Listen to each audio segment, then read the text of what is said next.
morning, scholars. Today's book a day is The Little Mermaid by Jerry Pinkney. I love his illustrations.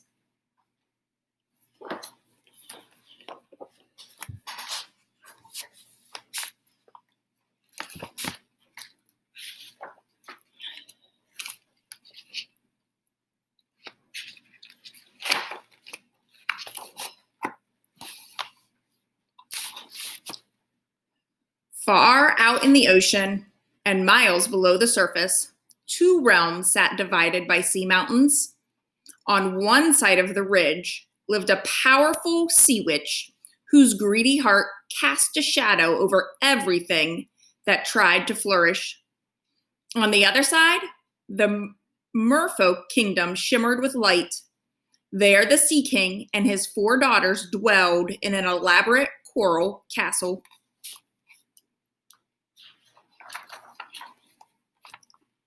The littlest princess, Melody, possessed a beautiful voice, but she was not content to sing in the choir of mermaids like her sisters. She had no interest in sitting still on a royal throne.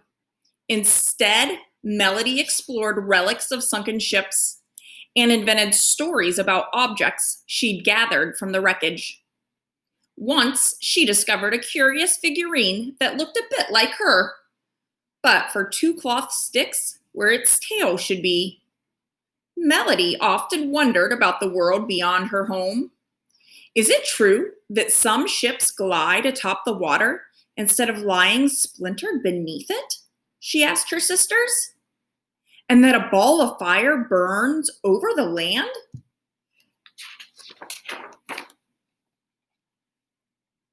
You and your daydreaming and silly stories, they huffed. Why concern yourself with the world above? Father forbids us to go there. The king had warned his daughters to stay close to home because the sea witch, who had been cast out of the kingdom, would someday seek revenge. The king had declared that an ancient sea turtle act as his youngest daughter's guardian, and that she should trust this wise creature to lead her true. So when Melody saw the turtle swimming up one day to take in air, she decided to follow him.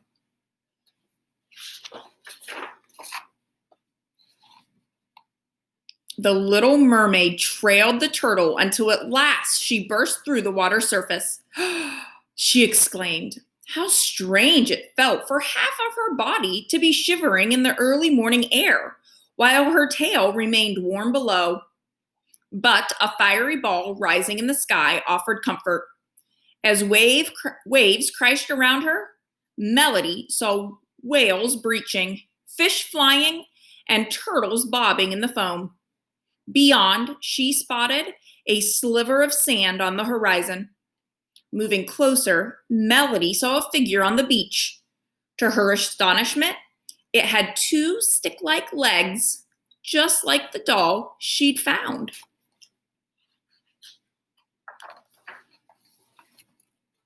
Melody was so filled with wonder that she started to sing. As her voice carried on the wind, the figure turned and waved. A friend, Melody thought with joy. Just then, Melody felt a sharp tug on her tail. Her heart beat wildly until she was greeted sternly by the sea turtle. Though Melody longed to speak to the girl on the shore, she knew she must obey her guardian and return to her kingdom.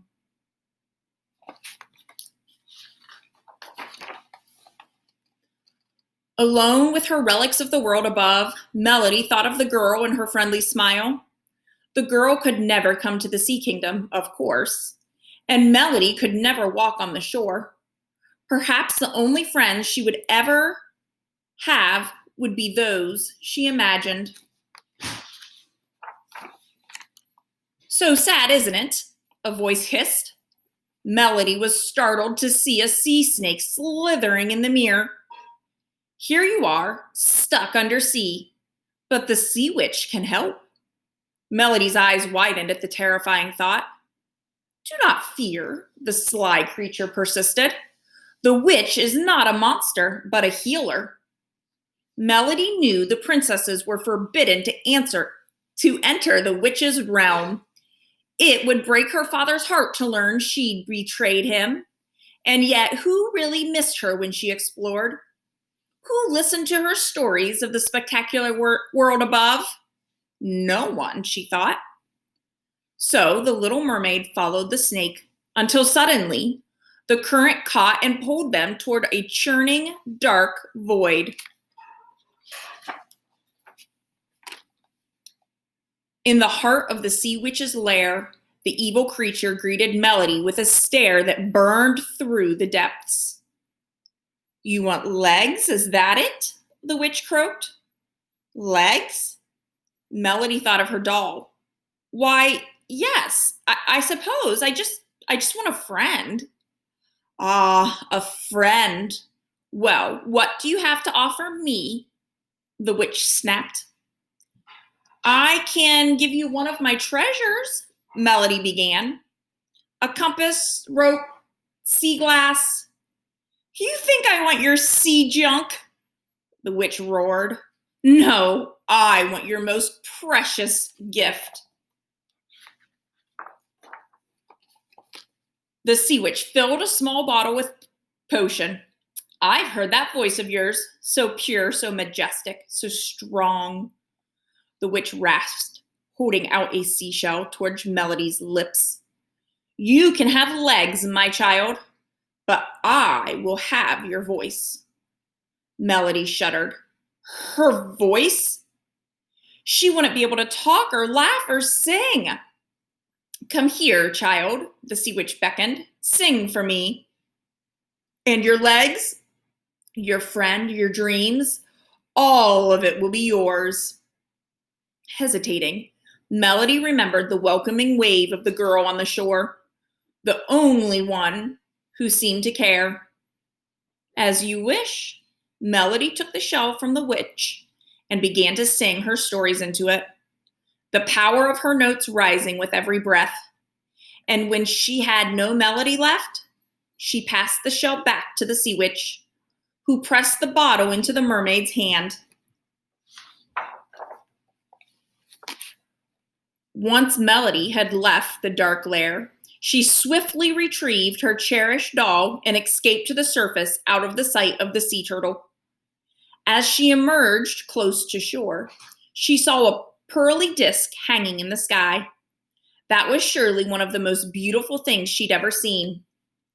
She watched tiny turtles scurrying in the sand and birds flying overhead. "This is where I want to be," she thought. Taking a deep breath, she drank the potion down.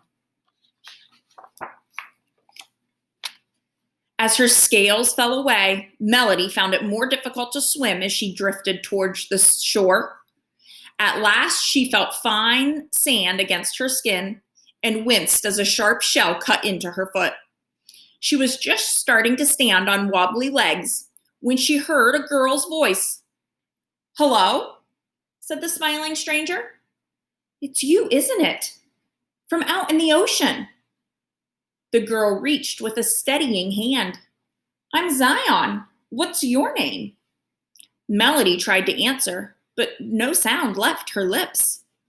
Instead, she smiled back, shivering as the breeze whipped through the seaweed, clinging to her body. "Here, you can borrow this to keep warm," Zion offered, wrapping her own shawl over Melody's shoulders. "Do you want to play? I'm chasing butterflies today." Together, the girls spent the day chasing insects and building sandcastles. Melody wanted to explore the shore's rocky caves, and Zion wanted to splash in the ocean waves.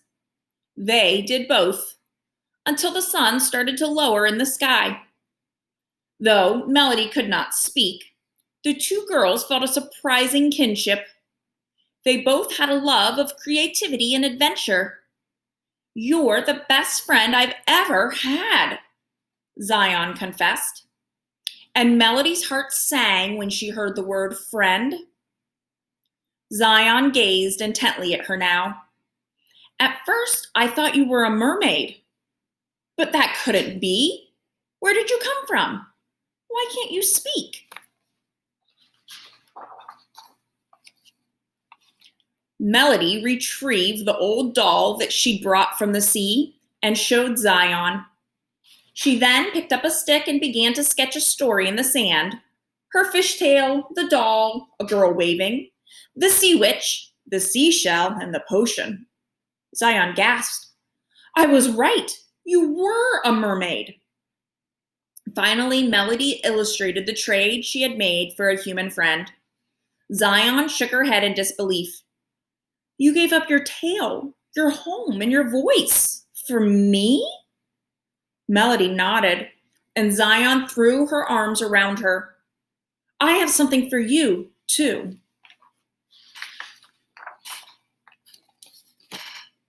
Zion ran to her house and returned holding a glass jar with a strange object inside. It was a caterpillar, Zion explained. But it is growing wings, and very soon it will fly over land and sea. It's like magic. It reminds me of you. How extraordinary, thought Melody with wonder. An explorer like me? But, Melody, Zion said quietly, you should have never given up your voice. For anything.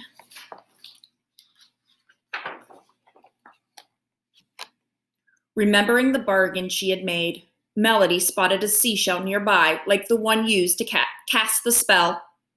She put it wistfully to her ear, and to her surprise, a distant echo of her own voice resonated from inside. But now the sound was witchy, wild, and frightening. Then a different sound called to her from within the shell. The sea witch has risen, came the voice of the sea turtle. Your family is in trouble. Come. Oh, what have I done? Melody thought, realizing the sea witch had used the power of Melody's voice to grow in strength and strike in revenge. Though Melody had no voice, she could still cry tears. She knew that to return would mean she would never walk on land again and would perhaps lose her only friend. She passed the shell to Zion, who heard the warning and the summons. I understand you must leave, Zion said sadly, but I'll always be your friend. Melody drew a long breath, dove deep, and kicked furiously as she followed the sea witch's screeches toward the battle. Her sisters cried out to her, Father's strength is useless against this dark power. Melody watched in horror as the witch wrapped fat tentacles around the king's throat. Melody felt utterly helpless until she spotted the seashell that had cursed her hanging around the witch's neck. And the next moment, her guardian, the turtle, snapped the necklace free with his jaws. Melody snatched the floating shell and felt the power of her own voice rising again. She shouted with a strength she never knew she had. No!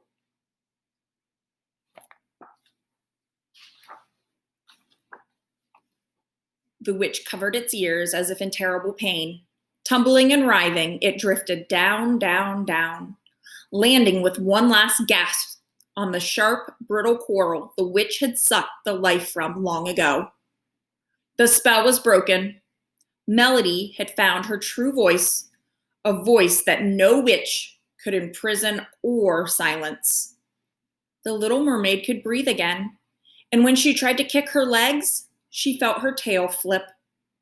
She opened her mouth, and such a beautiful song came out that the coral sprang back to life and the sea snakes slithered far away. And at the shore, Zion smiled as the stormy waters became calm once again. Her friend was safe.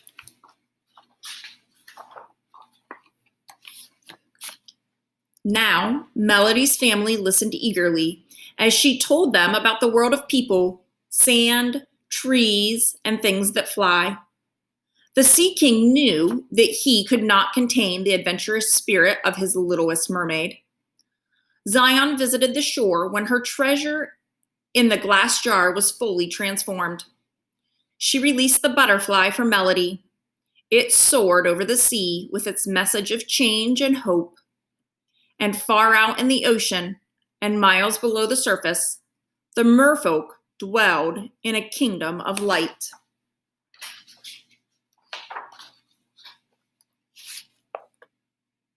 And here's a note from the author. So, The Little Mermaid has been on my list of possible narratives to adapt for many years. But I was daunted by its extraordinary length, dark romanticism, and mature themes touching on sacrifice and spiritual immortality. Despite its challenging aspects, this beloved Hans Christian Andersen tale held on to my imagination.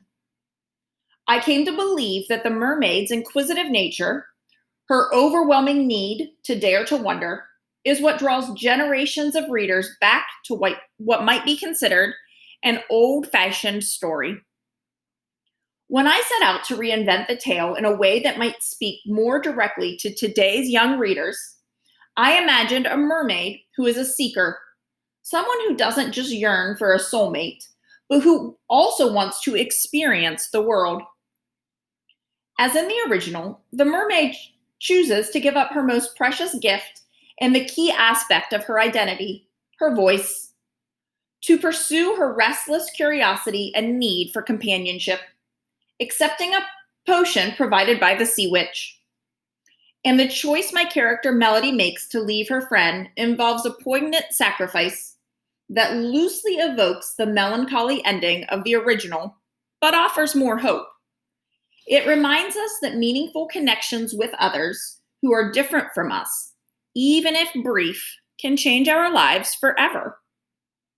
Students of Andersen's version will notice I've made other adaptations, including shortening the timeline, changing the romance to a friendship, and dramatically cutting back the punishing nature of the original mermaid's experience.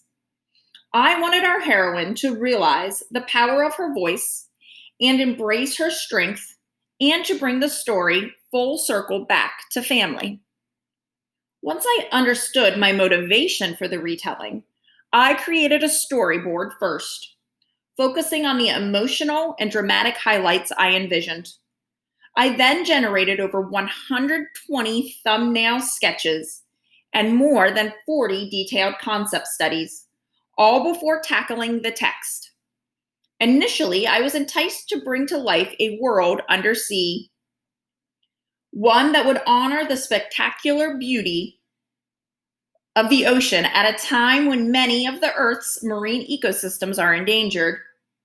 But as the project unfolded, I enjoyed exploring a reciprocal visual relationship between Melody's underwater realm and Zion's terrestrial home.